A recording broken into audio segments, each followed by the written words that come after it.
Лайт мэдээллийн хөтөлбөр маань ярилцах цагаар үргэлжлэн үзэгч танд хүрж байгаамаа. Тэгэхээр өнөөдрийн нэвтрүүлгийн зочдоор Монголын Евангелийн эвслийн ерөнхий нарийн бичгийн дарга Батуулд, за мөн хайрын хэл сэтгэл зүйн төвийн захирал Соёлмаа нар зочноор оролцож байна.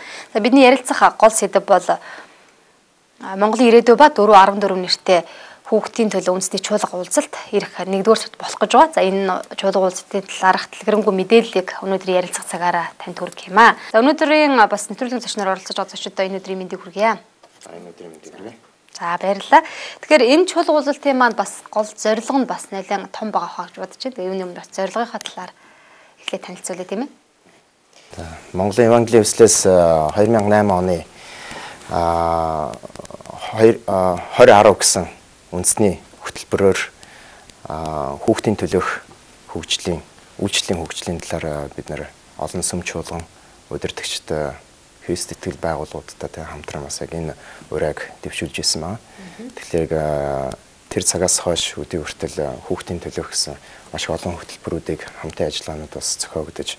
За тэгээд 2011 оны 1 сарын 12-наас 15-ны хооронд Монголын ирээдүй ба 414 гэсэн нэртэй хүүхдийн үндэсний чуулга уулзалтыг зохион байгуулахар болж байна. Тэгэхээр 414 гэдэг бол 4-өөс 14 насны хүүхдүүдэд өнөөдрийн Христ итгэл байгууллагууд, сүм чуулганууд ер нь яг энэ хүрээ хүүхдүүдийн дунд яг цаашд бас яг тэдний хөгжлийн талаар ямар хамтын ажиллагааг бид нэгдээд зохион байгуулж болох талаар ийм нэг том чуулга уулзалтыг бэлдэж байна.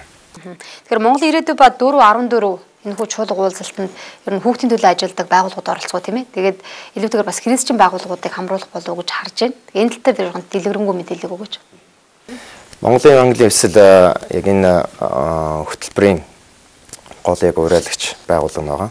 За тэгээд үүнтэй бас хамтарч байгаа олон христ итгэж байгууллагуудыг үүний хажуугаар олон улсын төрийн бус байгууллагуудыг бас бид нар оролцуулж байгаа. За тэгээд дэлхийн зүйн байгууллага хүүхдийн өмгөөлөл гэдэг энэ сэдвээр бас дадлаг туршлагаараа бас биднэрт хамтарч та оролцож байна. За хайрын хэл гэсэн төрийн бус байгууллага мөн гадаадын ганц хоёр төрийн бус байгууллагуудыг бас бид нар татаа оролцуулж байгаа. Тэгэхээр Христ итгэж сүм чуулганууд бас энд нэлээд төлхөө оролцсон.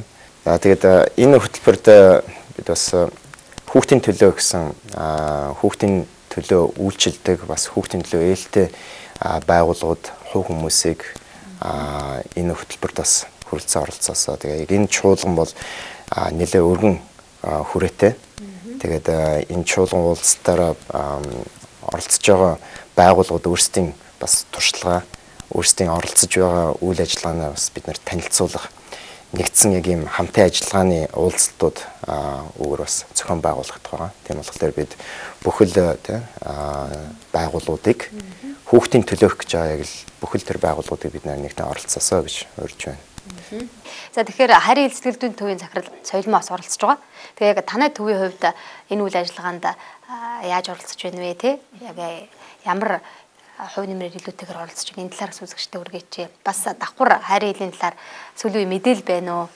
Бас асуумаар байна. Боломжийг олгож байгаа та бүхэнд талархснаа илэрхийлмээр байна. Тэгэхээр манай хайрын хэл төрийн бас байгууллагын тухай мэдээ нэг бус удаа Игэл ТV-гээр явагдчихсан л та тийм ээ. Тэгэхээр ерөнхийдөө хүмүүс маань бас мэдчихэж магадгүй манайх л юуны төрөнд хүмүүс сэтгэл зүйн зөвлөгөө өгдөг байгаа. Тэгэхээр хосуудад хүүхдийн хүмүүжлийн асуудлын талаар өндөр настангууд янз бүрийн одоо сэтгцийн асуудалтай хүмүүс хаашаа хандхаа мэдэхгүй тохиолдол бол бидний танд зөвлөгөө авсаар байгаа. Өмнөх жилүүдийн нэгэн адилаар гэхдээ сүүлийн үед бидний хийж байгаа бас нэг чухал ажил яг бидний тэмээ анхаарлаа хандуулж байгаа зүйл юу вэ гэхээр гэр бүл рүү илүү их анхаарлаа хандуулж байгаа л да. Тэгэхээр гэр бүлийг цогцоор нь дэмжих эцэг эхчүүдэд жишээлбэл одоо боловсрал олгох тийм арга зүйг бол бид нар нэвтрүүлээд тэгээд хэд хэдэн гэр бүлүүдтэй туршиж үзэж явуулсан байгаа бөгөөд энэ талаар манай Монгол гэр бүлүүд бол бас маш хөвгөөжөө өгч одоо эцэг эхчүүд хүүхдээ хэрхэн яаж зүүцэх ёстой хүмүүжүүлэх арга дээр суралцаж түүгээр барахгүй хүүхдүүд маань ч хичээлдээ илүү сайжирч ээж аав нь өөрсөнд нь анхаарал халамж тавьж байгаа болохоор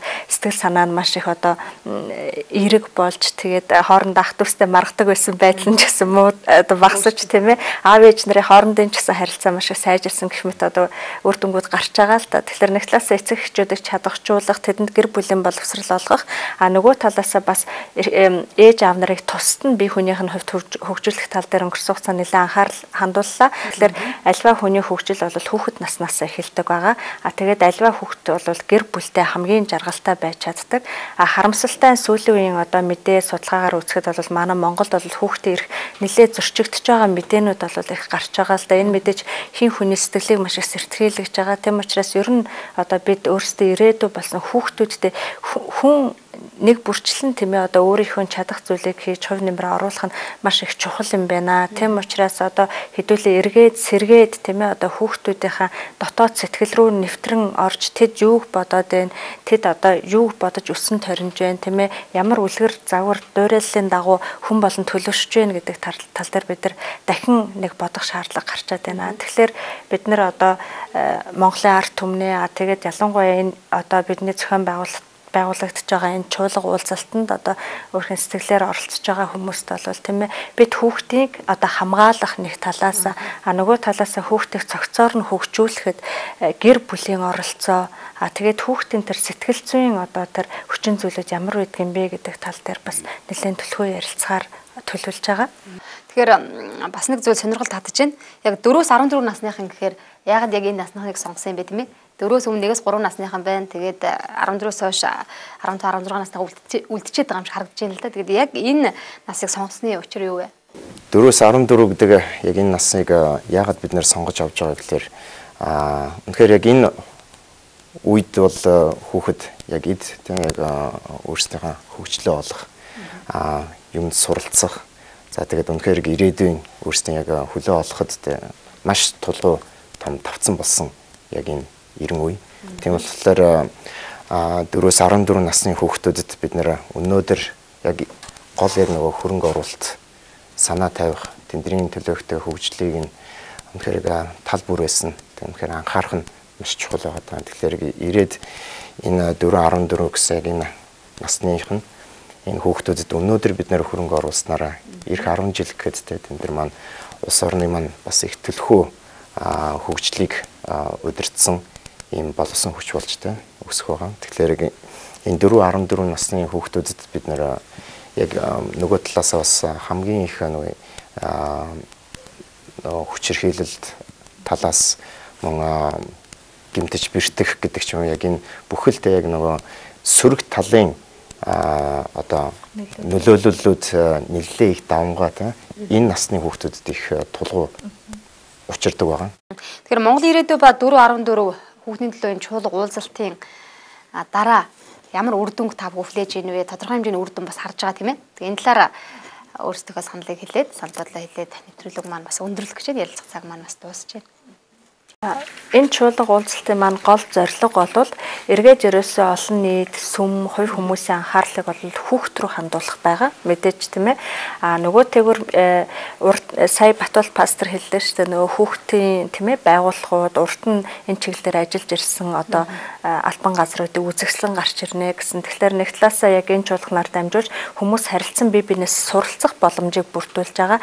Тэгэхээр энэ чуулганд оролцсноор бол хүмүүс нэг талаасаа гадаадын тэр олон жилийн туршлагатай хүмүүсээс хүүхдийн хөгжил, хүүхдийн төлөвшил тал дээр юу хийх боломжтой байд юм бэ гэдэг тал дээр суралцахаас гадна өнөө хүртэл манай улс орны хувьд яг юу хийхэд ч гэсэн байгаа юм бэ? Бид яг хаана зогсож байна? Тэгвэл цаашаа бид нар яах ёстой вэ гэдэг тал дээр өөрсдийнхээ бас нэг зорилгыг зөв чигийг тодорхойлох тийм боломж гарах байхаа гэж маш их найдаж байгаа л да. Тэгэхээр энэ уулзалт бол ер нь бол түншлэл тал дээр нэлээх ач тусыг өгөх болно.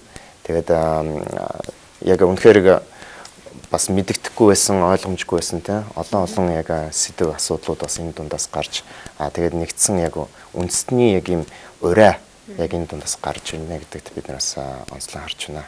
Тэгэхээр цаг зав гаргаж хүрэлцэн ирсэнд баярлалаа. Тэгээд хүүхдийн төлөө маш олон байгууллага хүмүүс ажилладаг. Тэгээд яг таны хувьд ч гэсэн энэ хүү чуулга уулзалтанд бас оролцож болох нэ гэдэг мессежийг би авсан баха гэдэгт итгэж байна. Тэгээд та бүхний ажилд амжилт хүсье. За баярлалаа. Лайт мэдээллийн хөтөлбөр үргэлжилж байна.